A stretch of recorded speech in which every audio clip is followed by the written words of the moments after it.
Well, welcome to this this great evening, this coming out party, the publishing party of this new book. It's a great book, and welcome to the Cathedral of St. John the Divine, part of our faith tradition, part of every one of the major faith traditions in Western civilization.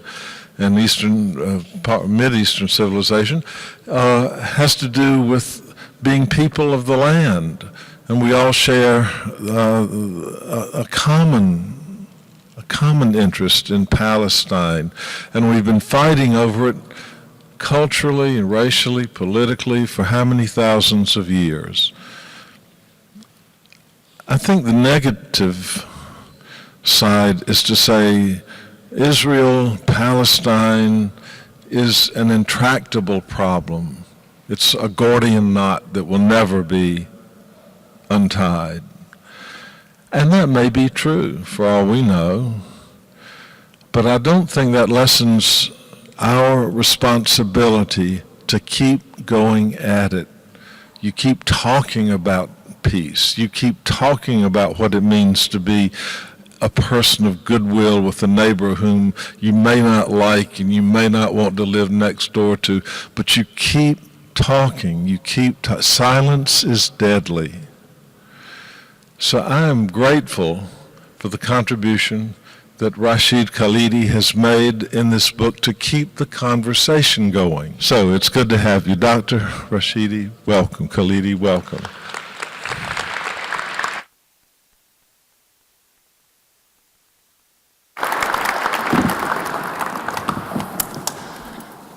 Well, thank you all, first of all, for coming. Thank you, Dean Daniel. Thank you, Lisa Schubert, for organizing this event. I'm a little awed to be speaking here, frankly. I think this is the loveliest venue I've ever had the privilege of speaking in.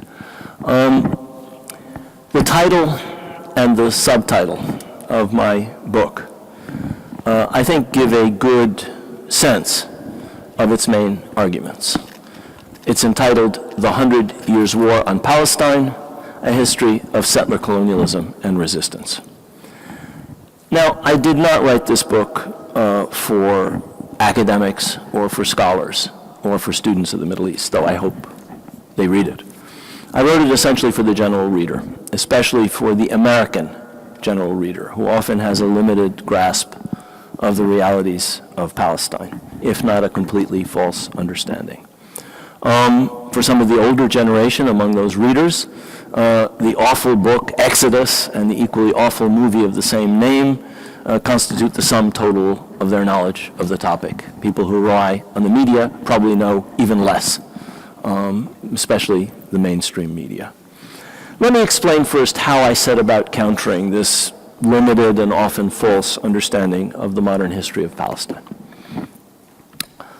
I do so in this book first by describing that the conflict in Palestine is not the way it's commonly depicted, either as a tragic struggle between two national movements over the same land, or even more falsely, as an attempt by anti-Semitic Arabs to foil the just struggle of the Jewish people to establish their own state in their ancestral homeland.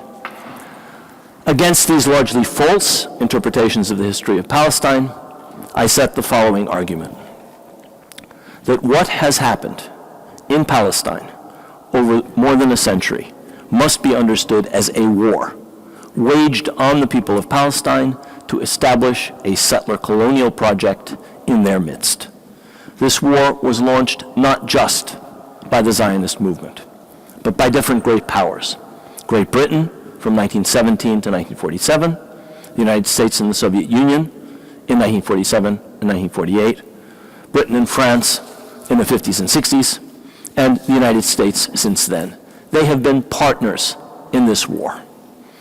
These powers at different times endorsed, supported, and sometimes themselves waged this war on the Palestinians.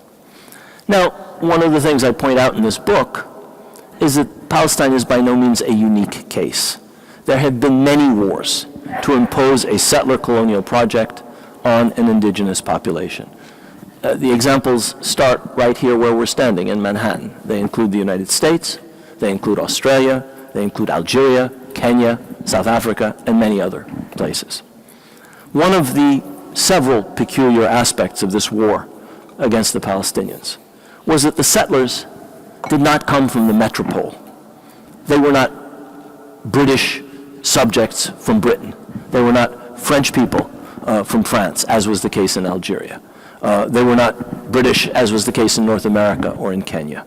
Instead, the Zionist movement drew its settlers mainly from the persecuted Jewish populations of Eastern and Central Europe.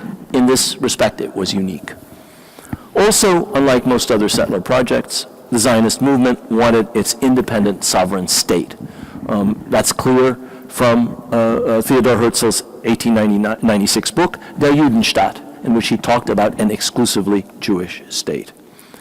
In other words, Zionism was a nascent national movement in the modern sense at the same time that it was a self-described settler colonial project. Additionally, as we all know, there was an ancient biblical connection between Judaism and Palestine, which meant that Zionism could plausibly claim that it was reviving Jewish sovereignty rather than establishing an entirely new entity. So I suggest in this book that for all the similarities, Zionism and Palestine constitute a unique case of settler colonialism.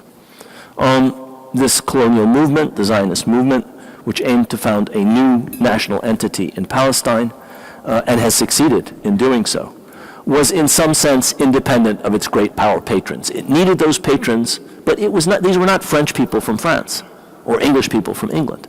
This was a separate and independent movement. This was a great strength of the Zionist movement and made it, as I've argued, quite different from any other settler colonial project. But a settler colonial project it always was. Indeed, for decades, from the time of Herzl until the 1940s, the Zionist movement openly and proudly described itself as colonial in nature. The first settlements, the first dozens of settlements, were established by the Jewish colonization agency. That was the name that was given to the most important financial instrument of the establishment of these colonies. And the word was not considered shameful or something to be embarrassed of back in the 20s or the 30s or the 40s. It was only after World War II that there was a change, after colonialism went out of fashion in the global era of decolonization, and also after the outbreak of a bitter conflict between Britain and the Zionist movement, when the British curbed their commitments to Zionism before and during World War I. In this book, I've tried to make this largely unknown story accessible to American readers, and I try and do this by telling stories of individual Palestinians, people who played different roles at various stages of their country's history. I've drawn material from autobiographies, I've drawn material from little-known or unpublished documents, and I've included some from members of my own family in Jerusalem, such as the memoirs of my uncle, Dr. Hussein al-Khaldi, or my aunt, Ambara Salam al-Khaldi. These both are published memoirs in Arabic, which are inaccessible to English-language readers. I open the book with an incident that occurred in 1899, when an ancestor of mine, a great-great-uncle of mine, by the name of Yusuf Dia al-Khaldi, who had served in the Ottoman Parliament as the deputy for Jerusalem, and for 10 years was the mayor of Jerusalem, wrote a letter to Theodor Herzl. In this letter, he warned against the implementation of the Zionist program for Palestine, which he understood very well. It's a multi-page letter. He goes into great detail. He explains that he understands the persecution Jews are subject to. He understands the connection of Jewish people to the land of Palestine, but he warns him, Herzl, against implementing the Zionist program. He said, you can't do this because this country is already inhabited.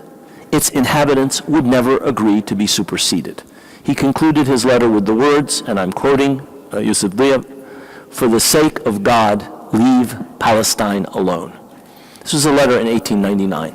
Herzl replied immediately, and needless to say, Herzl ignored this appeal.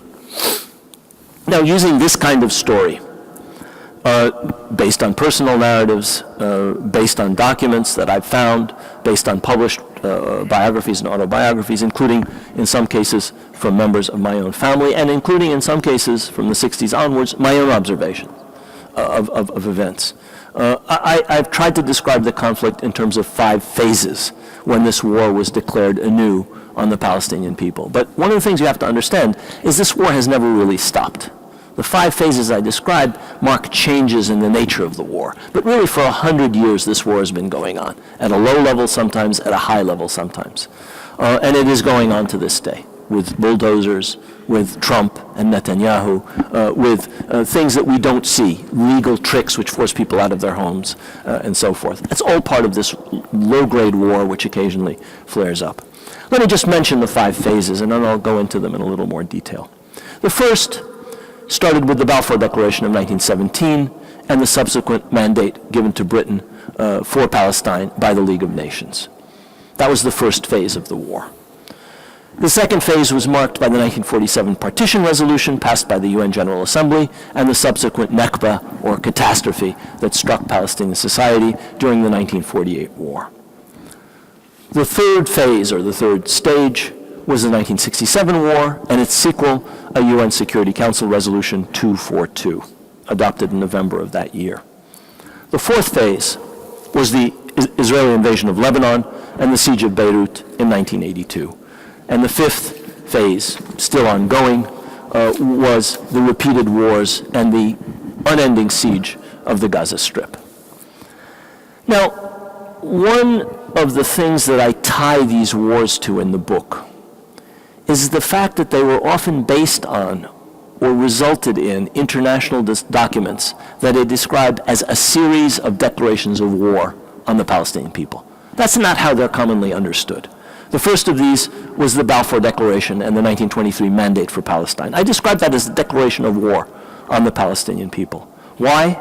Because these 2 documents, the Balfour Declaration and the Mandate, established political and national rights in Palestine for the Jewish people, while the 94% of the population, the Palestinian Arabs, who were never mentioned by name in the document and are only described as non-Jews. The word Palestinian, the word Arab doesn't occur in either the Balfour Declaration or the Mandate, whereas the Jewish people and their rights are extensively laid out in these documents. This discriminatory framework remained in place for the 3+ decades of British rule in Palestine until 1948. Now, these documents in effect constituted a constitutional structure, an internationally sanctioned constitutional structure that enabled Britain to impose a mainly European settler population with national objectives on the indigenous population. The aim of the British was crystal clear. They intended to hold the Palestinians down until the Jewish population became a majority. Britain successfully managed this process of holding the Palestinians down until the Great Palestinian Revolt of 1936-39, during which the British lost control of much of the country for a short period.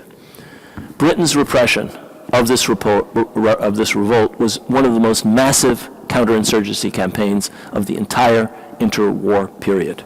Britain brought in air power, Britain brought in 2 army divisions, created a force of over 100,000 soldiers and policemen, which amounted to 1 soldier for every 3 adult male Palestinians.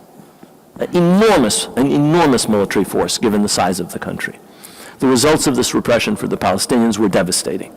10% of the Palestinian Arab adult male population were either killed or wounded or imprisoned or exiled during this revolt of 1936 to 1939.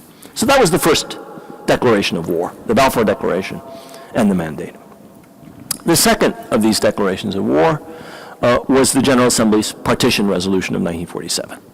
This resolution offered most of a country that still had a 66% Arab majority as a state for the 33% Jewish minority, including most of the fertile lands in Palestine at a time when Jewish ownership amounted to under 7% of the land of the country. We see in the Trump-Netanyahu plan an offer of compensation for the assets of Jewish populations who had to leave or were driven out of Arab countries. There's no mention of compensation for the 96% of the land of Palestine, which was the possession of the indigenous population. It's not even mentioned in the Trump plan, or the Trump-Netanyahu plan, or the Trump-Kushner-Netanyahu plan. Call it what you will. Very soon after the resolution was passed, war followed. Even before the British left in May 1948, even before Israel was declared, the independence of the State of Israel was declared, even before the Arab armies entered Palestine in May 1948, over 300,000 Palestinians had been driven from their homes or had fled in terror in the face of a Zionist offensive that conquered the Arab part of Haifa, the Arab part of Jaffa, and the Arab parts of West Jerusalem, as well as scores of towns and villages. The Israeli army then successfully waged the subsequent phase of the war against four much weaker Arab armies with the diplomatic and military support of both the U.S. and the USSR. By the end of the war, Israel had conquered 78% of the entire country. So that was the second declaration of war. Partition resolution was not a impartial, objective international document. The partition resolution was the basis for a war which devastated Palestinian society, ended up a majority of which ended up as refugees. The third declaration of war came in 1967.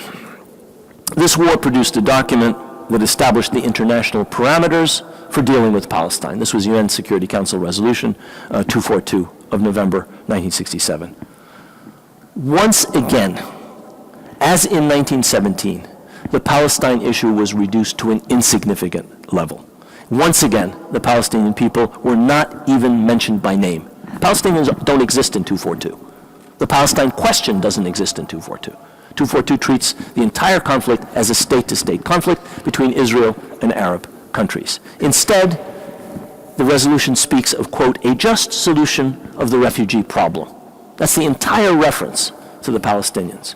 And even in that, UN Security Council Resolution 242 did not even deign to mention which refugee problem it was referring to. The refugee problem is what the resolution says. As with the Balfour Declaration in 1917, in 1967, Security Council Resolution 242 simply erased the Palestinians and treated them as if they did not exist as a political or national entity. This document has become the basis of the management of the conflict in the Middle East in favor of Israel for the past half-century. I do not use the term peacemaking for 242 because it did not produce peace. There's still a conflict 53 years later. Indeed, it was not meant to produce peace by its drafters, any more than is the Trump-Netanyahu plan that was released yesterday intended to bring peace. They have entirely different objectives. Both the Balfour Declaration and UN Security Council Resolution 242 served an essential purpose of the Zionist movement. This was to obliterate international mention of the presence of the indigenous Palestinian Arab population of the country. In its place, there was to be only a state of Israel and an Israeli people. The book shows how, since Herzl, this erasure has been a constant objective of the Zionist movement and then of the State of Israel and its supporters. Now, one of the things I point out in the book is that contrary to some narratives which reduce this to a conflict between Arabs and Jews or Palestinians and Israelis, it's important to note that all of these declarations of war were issued by the great powers and by international instances like the League of Nations or the General Assembly and Security Council of the UN, even if the wars on Palestine and the Palestinians were waged by different military forces. These include British troops, these included Zionist militias before 1948, later on the Israeli army, two major Arab armies, the Syrian, the Lebanese, three major Arab armies, the Syrian, the Lebanese, and the Jordanian, and finally Lebanese militias. So the war was waged by different parties, but the declarations were made by international bodies. So, to continue talking about the 1967 war, we now have both official American documents and Israeli accounts, which show clearly that the 1967 war was grounded in, was based on American-Israeli collusion, whereby, with President Johnson's assent, in May 1967, Defense Secretary Robert McNamara gave the chief of Israel's Mossad intelligence agency a green light for Israel's preemptive attack of June 1967. This was collusion. This was naked collusion, and it's available in Foreign Relations of the United States, the official documentary record of the U.S. government, and in accounts by Israeli participants in these decisions. So that was the third declaration of war, 1967. The fourth declaration of war took place in 1982. Here again, the war was preceded by U.S.-Israeli collusion in the form of a clear green light that was provided to Israeli Defense Minister Ariel Sharon by Secretary of State Alexander Haig during a meeting in May 1982, a few weeks before the war was launched.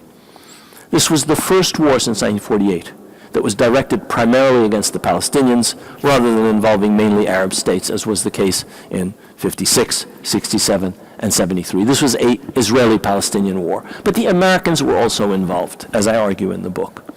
In this chapter of the book, as in the 67 chapter, I rely on documents and memoirs, U.S. government documents, memoirs of people who were involved, President Johnson's memoirs, but also on my own personal recollections. I was in the visitors' gallery of the Security Council, which is where my father worked as a member of the UN Secretariat, at the time of the ceasefire call, one of the ceasefire resolutions passed at the end of the 67 war, and I described what happened. I lived later on in Beirut during the siege of that city in 1982. In the case of the 1982 war, I relied in part on research I did for an earlier book entitled Under Siege, which analyzed PLO decision-making on the basis of documents that I obtained access to in Tunis after the war. But as I say, I also rely on my own experiences and my own observations. In this chapter, in the 1982 chapter, I particularly focus on U.S. responsibility for the Sabra and Shatila massacres of hundreds and hundreds of Palestinian and Lebanese, Palestinian refugees and poor Lebanese Shia who lived in the Sabra and Shatila camps. I talk about U.S. responsibility because the United States had issued solemn official guarantees for the safety of the population of these camps after the withdrawal of PLO forces, guarantees that, of course, were never faithfully honored. And I lay a great deal of stress on this. This is one of the reasons that I call this an American-Israeli war. It's not just an Israeli war. It's not just Lebanese militias that actually did the killing. It's not just the Israelis that provided the flares that illuminated the killing. It's not just the Israeli army that drove them into the camps and escorted them out. It was the United States that was also directly responsible on the basis of documents. This is not my personal opinion. There's a wealth of documentary evidence for some of the things that I'm arguing here. 45 pages of footnotes for those of you who are interested in footnotes. In this chapter, I also cite never before published documents from the secret annexes to the Israeli Kahan Commission, which inquired into the Sabra and Shatila massacres. These documents reveal the complicity of the United States in what happened. It reveals how little the United States did to remain faithful to the pledges for the safety of the civilian population that it had offered. And these documents also reveal the role of the Lebanese forces and, of course, of Israel in this tragedy. So that's the fourth war, the 1982 war. The fifth and final war that I chronicle in this book is the series of wars that have been waged against Gaza, as well as the ongoing siege of the Gaza Strip. Now, the siege is a joint Israeli, Egyptian, American undertaking, but the wars on Gaza could not be carried out without U.S. military aid and U.S. diplomatic support. Like 1982, this phase of this 100 Years' War is therefore, in some sense, an Israeli-American war on the Palestinians. So if we find Trump taking Israeli positions in his peace plan, nothing should surprise us. This is not the first time that Israel and the United States have waged war on the Palestinians, or have declared war on the Palestinians, or have ignored the Palestinians in their actions. Now, this book does more than just talking about settler colonialism or talking about the great powers' role in this war. It also describes the successes and failures of Palestinian efforts to resist this series of offensives on them. Whether this resistance took the form of attempts to defend Palestine with arms during the Mandate period, or the rise of the PLO in the 1960s and 70s, or the PLO's successful diplomatic campaigns in the 1970s and 80s, or finally the First Intifada, which started in 1987. I argue in the book that the PLO's diplomatic offensive, which gave the Palestinian cause its first international platform, which gave the Palestinian cause its first widespread international support, together with the First Intifada, were the most successful episodes of resistance by the Palestinian people to their dispossession and to the war being waged against them. In this book, I draw lessons for the future from these episodes, and also from episodes of failure, episodes where the Palestinians failed to defend their rights, efforts where their resistance was misguided, efforts where their leadership was not up to the task. I think all of these episodes, the failures and the successes, can be studied in order to devise new strategies for the Palestinian people and a new way out of the imbroglio that we're in today. I think I've depressed you enough. And I want to leave you with a ray of hope about how this 100 Years' war might be ended in a way providing justice and equality for all concerned, the Palestinian people and the Israeli people. In order to do that, in order to achieve justice and equality, I think several conditions need to be present. And I'm going to talk about those conditions before I conclude. One of these conditions is Palestinian unity around a well-defined strategic aim. I argue in the book that there is no clear Palestinian strategic aim today, and that the Palestinian national movement is divided, and that it is at its lowest ebb since 1948. It's clear that if the Palestinians are going to secure their rights, all of these trends have to be reversed. Palestinians have to unify, they have to figure out exactly what they want, they have to develop a strategy to do that. And I lay out some of the things that I would argue have to be done in the book. So that's the first precondition. A second precondition is that there has to be a fundamental change in the Arab situation. The Arabs are divided and weak. Arab governments are not really fully independent. They are more dependent today in some respects than they were when they were under colonial rule. We're living in a neo-colonial era in the Arab world.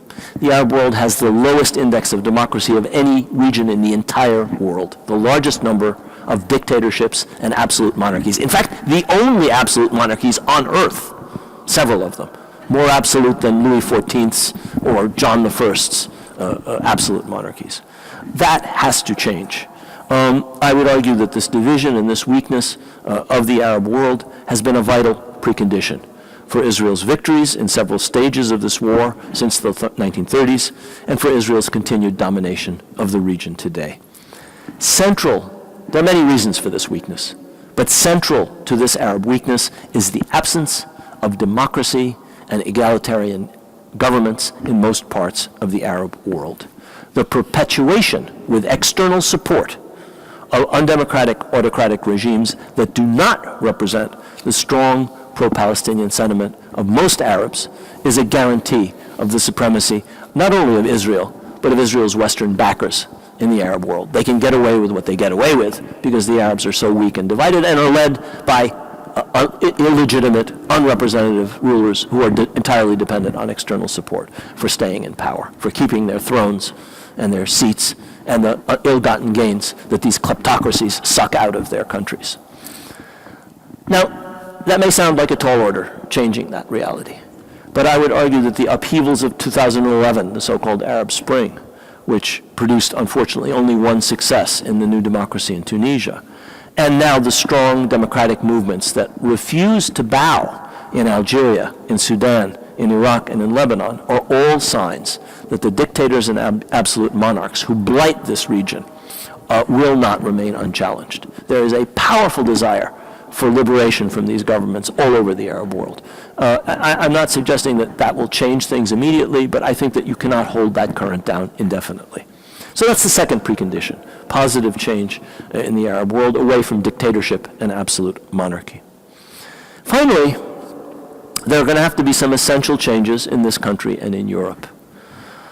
These are the essential backers of the colonial settler war on Palestine that is grinding on today, house by house, settlement by settlement, excavation by excavation in Jerusalem, in the West Bank, in the Gaza Strip, in other parts of Palestine, in a variety of different forms. Without that backing, that project could not continue. The money comes from here, the arms come from here, the diplomatic support comes from here, the trade is with here, the investment is from here. This entire project is, for all its power, for all its independence, is dependent on the support of this metropole, the Euro-American metropole, like any colonial settler project.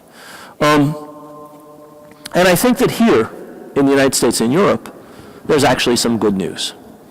As the so-called peace plan, I refuse to call it a peace plan, that was released yesterday shows, we're now facing the most anti-Palestinian administration in U.S. history, which is saying something, given some of its predecessors. Together with its allies in the Netanyahu government and in the Israel lobby, it has launched a fierce campaign, not only in Palestine, but also here in this country and in Europe, against the movements that are working for Palestinian rights, like the BDS movement, like Students for Justice in Palestine, like movements all across Europe and on American campuses. This campaign involves heavy-handed legal means, restrictions on academic freedom and freedom of speech, vast amounts of money, and insidious propaganda that slanderously paints almost any criticism of Israel as anti-Semitic. That's actually a gesture of desperation. When you have no arguments and you have to slander your opponent as anti-Semitic, it means you're really down to your last argument. It's the argument of scoundrels to make these accusations against people who are simply arguing for Palestinian human and political and national rights. In spite of this campaign, and in spite of the Trump administration's many punitive measures against the Palestinians themselves, including this so-called deal of the century, there is a growing groundswell of popular support for Palestinian rights in several arenas in this country. I won't talk about Europe, I'll just talk about the United States. I'll talk about a few of them. One of them is what's happening on U.S. campuses, including the campus right down the street. When I was a student at Yale in the late 1960s, a long time ago, Golda Meir visited the law school. She was met by hundreds of delirious supporters, hundreds, maybe 1,000. They packed the law school auditorium, they were outside. Hundreds in favor, there were 4 of us protesting against Golda's visit. I think that was an accurate reflection of where things stood back in the late 1960s. Things have changed. I could give you multiple examples. One example is the passing of pro-BDS student resolutions at Barnard College, at Brown University, and at universities all over the United States. There are many other examples. This is happening in spite of an unprecedentedly vicious campaign to suppress freedom of speech and to paint anybody who dares to raise their head in support of Palestinian rights as an anti-Semite. I think that that's an indication of something really important. The fact that the youngest and the smartest people in this country don't believe the nonsense that their elders were fed, and that they're beginning to free themselves of. That is an enormously interesting and important sign. A second sign, maybe less visible, is what's happening in academia, among academics, especially in some fields like history or anthropology or American studies or cultural studies, where there's a growing intolerance for the largely false received narrative about Israel and Palestine, and a growing importance of elements of a more objective and historically correct narrative. I will just give you one piece of evidence of the fact that things are beginning to change. Annually, articles from the Journal of Palestine Studies, which is an objective journal, I edit it, I know it's objective, annually, 200,000 articles, full articles, are downloaded from the Journal of Palestine Studies, mainly by students and academics in the United States. Now, they read other things. The point is they have access to objective material on the subject, and they use it. And when you have objective work and you have cheap propaganda, objective work usually wins out. And that's one reason academics in many, many fields in the United States simply will not tolerate the kind of nonsense that passed for reality and truth several decades ago. And there have been major changes in academia as a result. Things that everybody believed. Israel was in danger of extinction and annihilation in 1967. Not true. Was never true. The Israeli military knew it. U.S. military knew it. U.S. intelligence knew it. Every academic now knows it. Who cares to look at it? You couldn't find those realities before. Everybody knows them now. The Arab leaders told their people to flee. No, they didn't. And on and on and on. Lie after lie after lie is no longer current among respectable academic circles. And that is a major change. Let me give you a third change that many of you may be aware of. And this is a change that's taking place at the base of the Democratic Party. There were repeated polls, Pew Research Center and many others, that illustrate a shift away from unconditional support for Israel and towards greater support for Palestinian rights among important elements among the base of the Democratic Party. The extremism of the Israeli government, popular hostility towards the Trump administration have forced even elements of the traditionally pro-Israel party leadership closer to its party base that is increasingly sympathetic to the Palestine cause. Unfortunately, while only a few party leaders have modified their strongly pro-Israeli stance, and only Bernie Sanders and just yesterday Elizabeth Warren spoke to the growing beliefs of a growing body of more open-minded members of the party, a change is nevertheless taking place. And I would argue that the discourse has begun to shift away from the blanket support from everything and anything that Israel does that is characteristic of the party leadership and of many big donors to the Democratic Party. The base is moving away from those positions very rapidly, which is why candidates for the presidency, like Bernie Sanders and Elizabeth Warren, are taking the positions that they do. There's a fourth change going on, and this is taking place among the younger segment of the Jewish community, which has evolved in recent years away from blind support for Israel to more nuanced positions. This isn't true of everybody, but it's happening among a very important segment of the younger part of the Jewish community. There's more and more questioning of false narratives that have prevailed for so long, and while there are some groups like Jewish Voice for Peace or Not in Our Name that have actually taken major steps in support of Palestinian rights, even more moderate groups like J Street have become critical of Israeli policies. Now, while the leadership, the establishment leadership of the community, and most of its older and richer members are still anchored in the past and believe everything they were ever told, there's a growing gulf over Palestine-Israel between them and the many younger members of the community who are becoming more and more enlightened. And that's an enormously important cause for optimism. Finally, the fifth major change is that Arab Americans and Muslim Americans are finally becoming more active politically. More of them are running for office, more of them are donating to political campaigns, more of them are becoming involved in legal efforts to defend Palestinian rights and freedom of speech. This is a function of the coming of age of a new generation in these communities who are the offspring of immigrants from the Middle East who only arrived in large numbers after the racist U.S. immigration laws were liberalized in 1965. The bulk of the Arab American population came here in the last 30 or 40 or 50 years. Unlike most other immigrant communities in this country, which are well established, the Arab American community is not. But now we have young people who are assimilated and are confident enough to assert themselves politically, and that's beginning to have an effect on local politics at least, and one day perhaps national politics. I have one more reason for optimism, and this is that while Israel is extraordinarily strong in many respects, economically, militarily, and others, it's a nuclear power with an air force that has actually bombed 7 Arab capitals with impunity, gotten away with it. Nothing happened to Israel, but 7 Arab capitals have been bombed in the past decades. In spite of all of this strength, Israel is ultimately dependent on support from the European and especially the American metropole.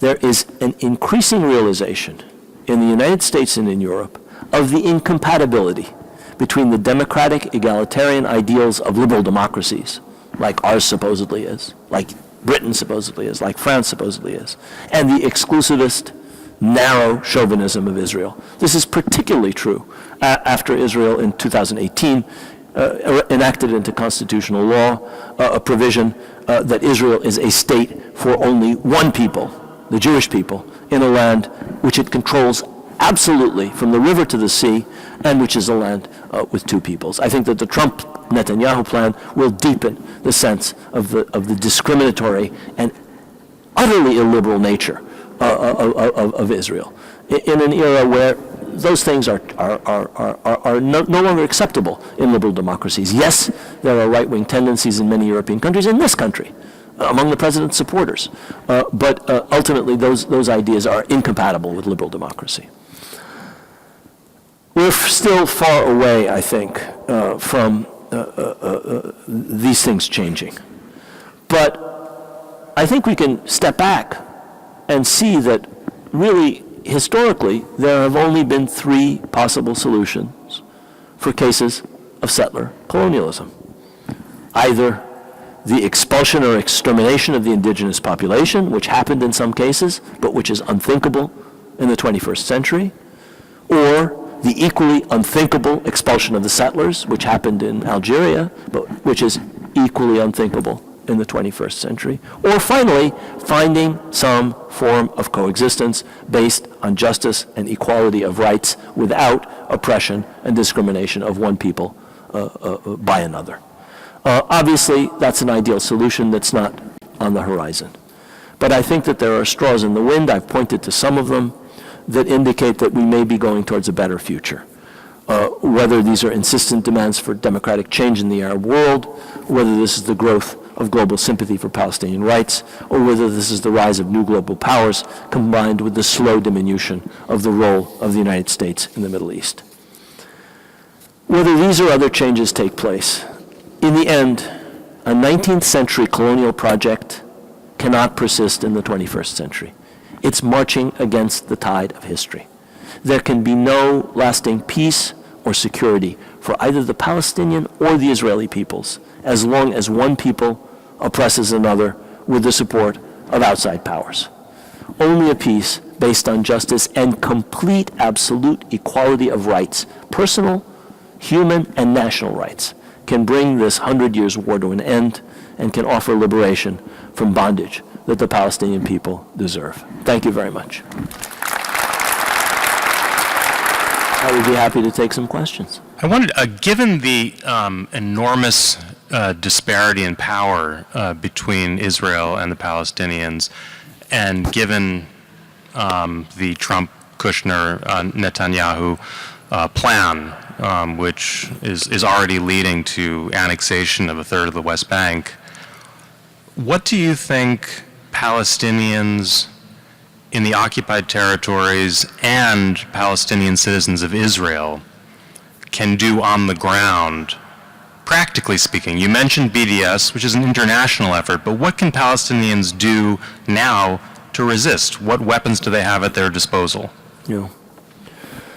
I mean, it's easy for me to sit here in New York and talk about what Palestinians there should do. They have a very much harder row to hoe in most ways than those of us who live in comfort outside. But one of the things that I argue in the book is that you have to have a unified strategy. You have to have a strategy that's global. You have to have a strategy to appeal to the Arab peoples over the heads of their governments. You have to have a strategy to appeal to the rest of the world. You have to have a strategy to appeal to Israelis. You have to show them that a future other than continued oppression of the Palestinian people is possible. And you have to be able to show that there's a cost to continued occupation and oppression. And you have to do that in a way that doesn't trigger the kind of defensive reaction that various forms of resistance have triggered in the past. Israel is a peculiar case, coming out of a peculiar historical circumstance. In the book, I talk about Iqbal Ahmed's analysis of Palestinian armed struggle and how in various respects it was inappropriate to this case. This was a man who had been involved in the Algerian National Liberation Movement. This is a man who knew Frantz Fanon. This is a man who had no objection in principle to armed struggle. And he came to South Lebanon and he looked at what was happening saying, it won't work in this case. And I share that view. I'm not saying armed struggle is illegitimate in cases like this. It's not illegitimate. I'm suggesting it's not the appropriate strategy. for reasons peculiar and specific to this case. But there are other forms of resistance. I think the Palestinians really have to study not just their past, looking at the First Intifada and the ways in which it worked, or looking at the strikes of the 30s and the ways in which they worked, but look at other international examples. Look at the Irish example. Look at how the Irish boycott is an Irish tactic, started in Ireland in the 1880s. It's not a Palestinian or a South African or an Indian tactic, but it was used in certain ways in Ireland, it was used in certain ways in India, and it was used successfully.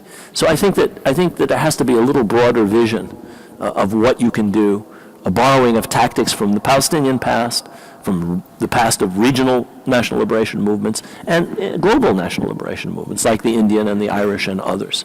All of them have to then be adapted to the peculiar situation the Palestinians are in.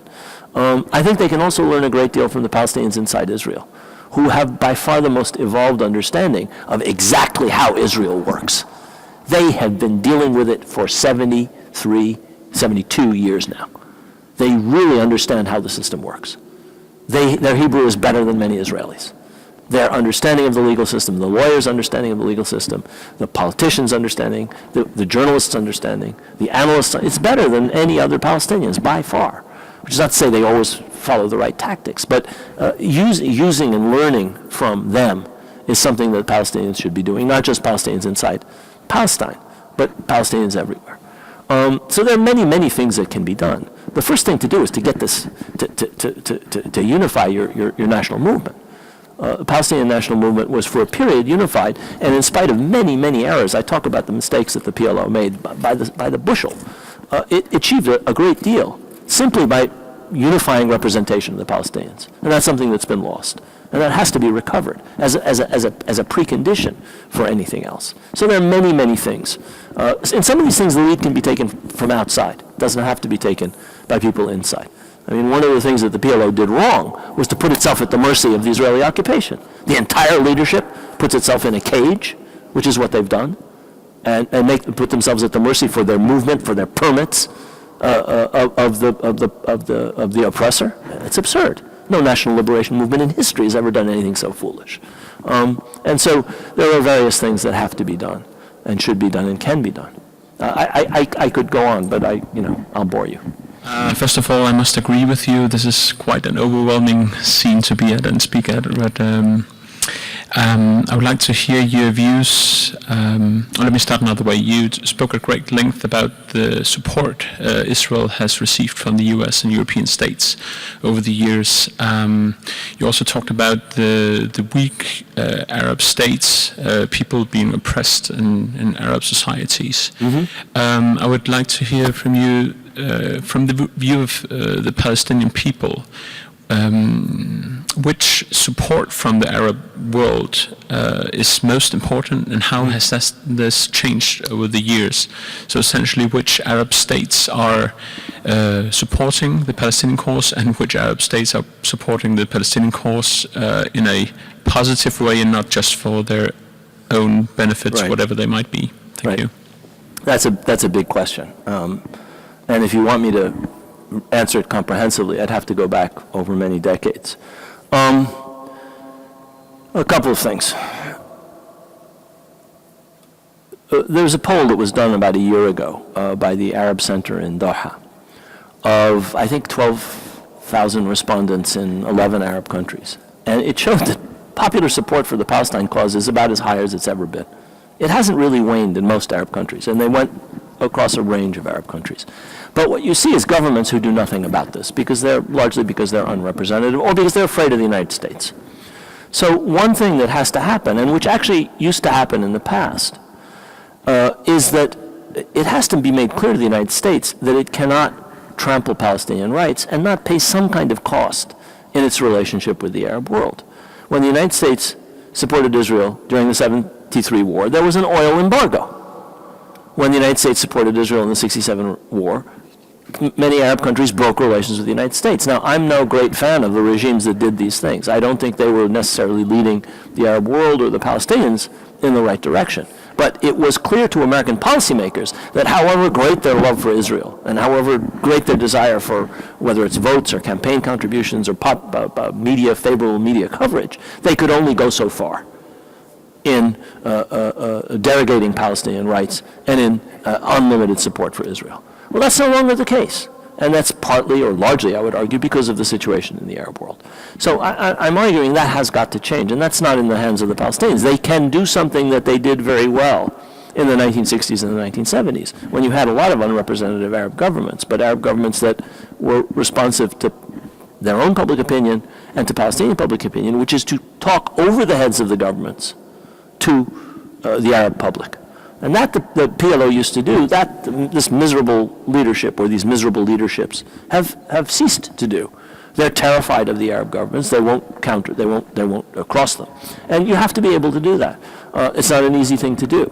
The PLO paid dearly for its willingness to cross Arab regimes. Dozens and dozens of Palestinian leaders were assassinated by Israel. Many dozens were also assassinated by Arab regimes, in particular the Syrian regime, the Iraqi regime, the Libyan regime.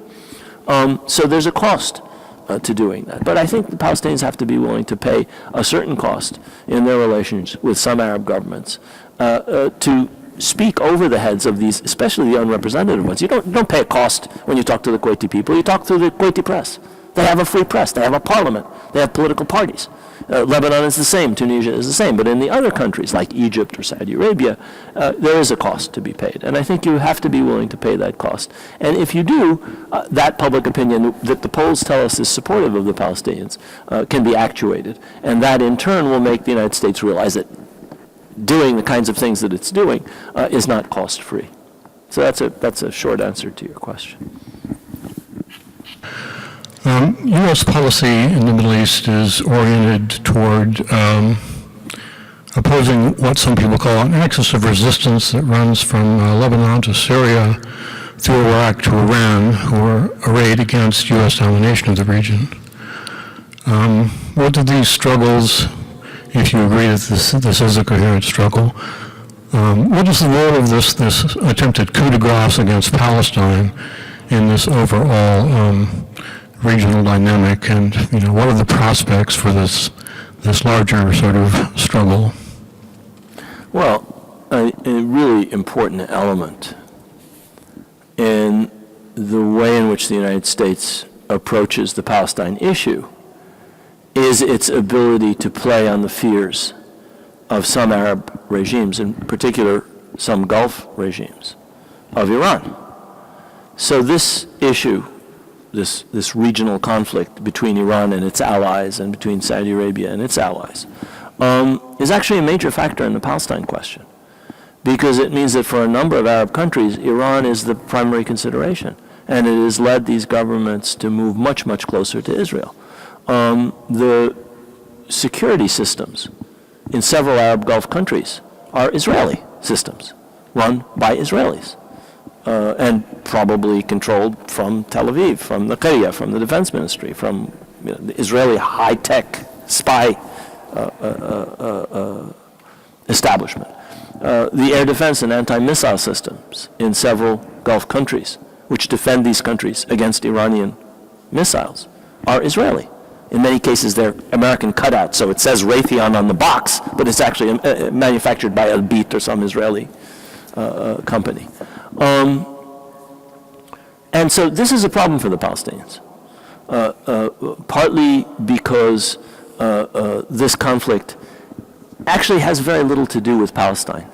Whatever the Iranians say and whatever the Saudis say about Palestine, in many cases their concerns have to do with much more mundane, much more local issues. Regime survival, control of countries like Iraq, who will dominate Iraq, hegemony in the Gulf. And for them, all, I would argue, to a very large extent, Palestine is a fig leaf. That's maybe less the case for Hezbollah, which is actually face-to-face with Israel. But I think it's to a very large extent the case for the Syrian regime, and for that matter, for the Iranian regime. And it's certainly the case for the Arab Gulf regimes. So, in fact, this artificially manipulated, externally, in my view, stirred up conflict is a godsend to the United States, is a godsend to Israel. It's driven a lot of Arab Gulf countries much closer to Israel. It's put them, in my view, in a situation where they're almost independent in some respects on Israel as they are on the United States. And remember, these are not only countries that are dependent, these are regimes that are dependent on external support for their survival. We're not talking about Saudi Arabia, the country. We're talking about the ruling family of these countries. And these are ruling families. You know, you can read about the United Kingdom and the Duchy of Cornwall and the royal list and how much money the British monarchy takes from the British taxpayer. Well, we actually know those numbers. Do you know how much money is taken by the Saudi royal family from the Saudi government coffers? No. Nobody knows except them, or the Emirati royal family, or you could go on and on. You know about it in the Kuwaiti case because they have a parliament and a press. And so it's a monarchy. It has many aspects that I personally, as a Republican, small r, don't approve of, but at least they have some kind of oversight over what the royal family takes and gets and so on. That's not the case in these places. It's very much like England before you had any kind of parliamentary control over the purse, the public purse. The king took whatever he wanted. And that's exactly what happens in these countries. So these are kleptocracies, I would describe them as, which are entirely dependent on external support for continuing to rob the wealth of their countries. And they are very happy to have Israeli support, as well as American and European support. So I think this is a conundrum that goes beyond axis of resistance or the issues of the Arab Gulf. And it's a big problem as far as Palestine is concerned, in my view. You can ask me in class, Ryan, that's okay. Yes. Palestine is a state. It's recognized. It's an observer to the UN. 130 countries recognize it. How does that get truly when they talk about the establishment of having a two-state solution, there are two states. The other question I have is that annexation, my understanding is under international law illegal. Correct. How does that get implemented? Yeah. All it will require is a U.S. administration which is willing to respect international law for every aspect, insofar as annexation and other illegal acts carried out in the past or to be carried out in the future by Israel, to become null and void. I mean, we have an administration which doesn't care about international law. The United States quite frequently flouts international law, it must be said. But in the past, it has at least paid lip service to international law, insofar as annexation and occupation, the law of occupation and other things are concerned. This administration does not. All it will take is the election of an administration which respects international law for the rubber band to snap right back. And everything that Netanyahu is going to do on Saturday or whenever he annexes whatever he annexes will once again be exposed as completely unacceptable to everybody in the international community. So there is not now de facto a state of Palestine. What Israel has been doing since 1967 is to make it impossible for there to be a Palestinian state. And as far as Israel is concerned, there never will be an independent, sovereign, contiguous Palestinian state. Thank you all very much.